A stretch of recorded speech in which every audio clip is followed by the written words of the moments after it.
इस क्वेश्चन में हमसे कह रहा है कि एक लाइट बीम जो है वो इंसिडेंट हो रही है एयर टू ग्लास स्लैब। तो ये हमारे पास ग्लास स्लैब है और एयर से लाइट बीम जो है इस ग्लास स्लैब पे इंसिडेंट हो रही है। कैसे इंसिडेंट हो रही है? At Brewster's angle. तो मतलब ये जो एंगल है, ये एंगल ऑफ इंसिडेंस जो है that is the polarising angle. अब ये एंगल पोलराइजिंग एंगल है, तो ये जो रिफ्लेक्टेड लाइट है ये एंगल भी पोलराइजिंग एंगल होगा।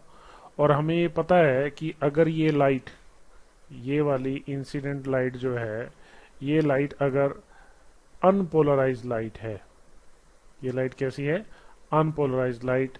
तो जो ये रिफ्लेक्टेड लाइट होगी, ये लाइट जो है वो कंप्लीटली पोलराइज्ड होगी।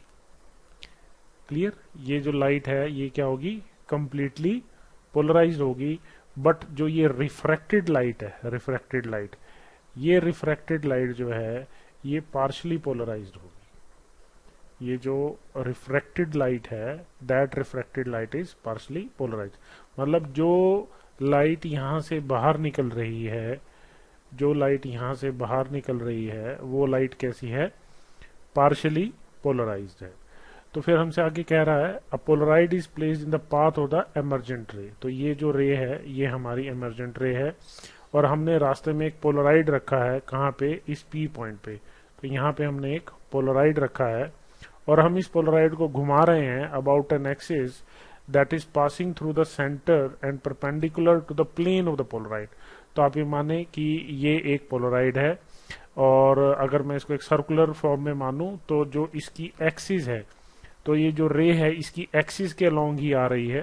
ये देखिए ये पोलराइड है और रे इसकी एक्सिस के अलोंग ही आ रही है, such that this ray is perpendicular to the plane of the polaroid. This is polaroid. Clear? तो ये कह रहा है कि जब ऐसी सिचुएशन होगी तो इन गिवन ऑप्शंस में से कौन कौन सी ऑप्शन ठीक है। तो आइए पहले हम इसको देख लेते हैं कि यहाँ पे क्या हो रहा है। तो आप देखें कि जब हम इस पोलराइड को रोटेट करेंगे, जब हम इस पोलराइड को रोटेट करेंगे और जो लाइट इस पोलराइड के ऊपर गिर रही है यहाँ पे, ये जो लाइट हमारे पास है, ये लाइट जो है वो पार्शली पोलराइज्ड है, वो कंप्लीटली पोलराइज्ड नहीं है। तो होगा क्या कि जो ये एक्सिस है पोलराइड की, पोलराइड की ऑप्टिकल एक्सिस है, तो जो कंपोनेंट्स, इलेक्ट्रिक फील्ड कंपोनेंट्स इस एक्सिस के पैरेलल होंगे वो तो इधर आ जाएंगे, ठीक है, और जो इसके पैरेलल नहीं होंगे वो कट जाएंगे। तो मैंने इस एक्सिस का नाम रख दिया ए बी। जब ये A B axis in components जो कि निकल रहे थे उनके क्या हो जाएगी? परपेंडिकुलर हो जाएगी। मान लीजिए ए इधर हो गया और बी इधर हो गया, ठीक है। तो ये वाले कंपोनेंट्स इधर नहीं आ पाएंगे, केवल वही कंपोनेंट्स आ पाएंगे जो इस एक्सिस के पैरेलल होंगे। तो मतलब क्या? पहले के मुकाबले जो इंटेंसिटी है वो घटेगी। क्लियर? और ऐसी सिचुएशन दोबारा कब आएगी? जब ऐसी सिचुएशन होगी, मतलब क्या कि जब axis of the polaroid perpendicular to the electric field component that are incident on the polaroid होगा, तो इधर जो इंटेंसिटी होगी वो क्या होगी? मिनिमम होगी। क्लियर? तो एक ओरिएंटेशन पे मिनिमम आएगी और जब उस ओरिएंटेशन को आप 180 डिग्री से फिर वैसा ही कर देंगे, मतलब पोलराइड की एक्सिस को इंसिडेंट लाइट के इलेक्ट्रिक कंपोनेंट के फिर जब दोबारा परपेंडिकुलर होगी, फिर इंटेंसिटी क्या होगी? मिनिमम होगी। तो ये जो इंटेंसिटी मिनिमम होगी ये 2 बार होगी। क्लियर? तो आप यहां से देख रहे हैं कि एक बार तब जब ये ए, क्लियर, ये देखिए ये ए, इसके रिस्पेक्ट में जो ये लाइट इधर आ रही है, क्लियर, ये ए बी इस इलेक्ट्रिक कंपोनेंट के क्या है? परपेंडिकुलर है। और फिर दोबारा यहाँ पे ये एक्सिस, अब बी ए हो गया, अगेन ये एक्सिस इस कंपोनेंट के क्या है? परपेंडिकुलर है। उस समय इधर वही कंपोनेंट्स निकलेंगे इस कंपोनेंट को छोड़ के। तो यहाँ पे जो इंटेंसिटी का वेरिएशन होगा मिनिमम का, वो 2 बार होगा। तो इस इंफॉर्मेशन के बेसिस के ऊपर आइए अब हम यहाँ पे देखते हैं। यहाँ पे ये कह रहा है for a particular orientation there shall be darkness as observed through the Polaroid.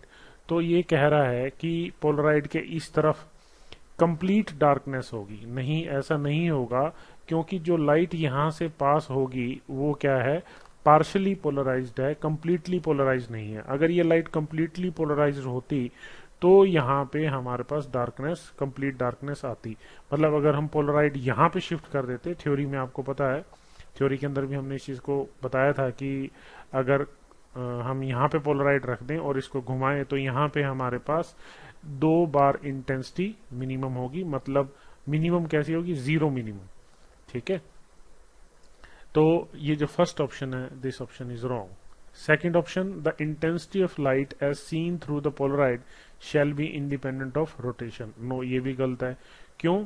क्योंकि जैसे जैसे आप इस पोलराइड को रोटेट करेंगे, इस पोलराइड को रोटेट करेंगे तो इसकी जो ये एक्सिस है, ये एक्सिस उन्हीं कंपोनेंट्स को यहां से पास करेगी जो इसके पैरेलल होंगे।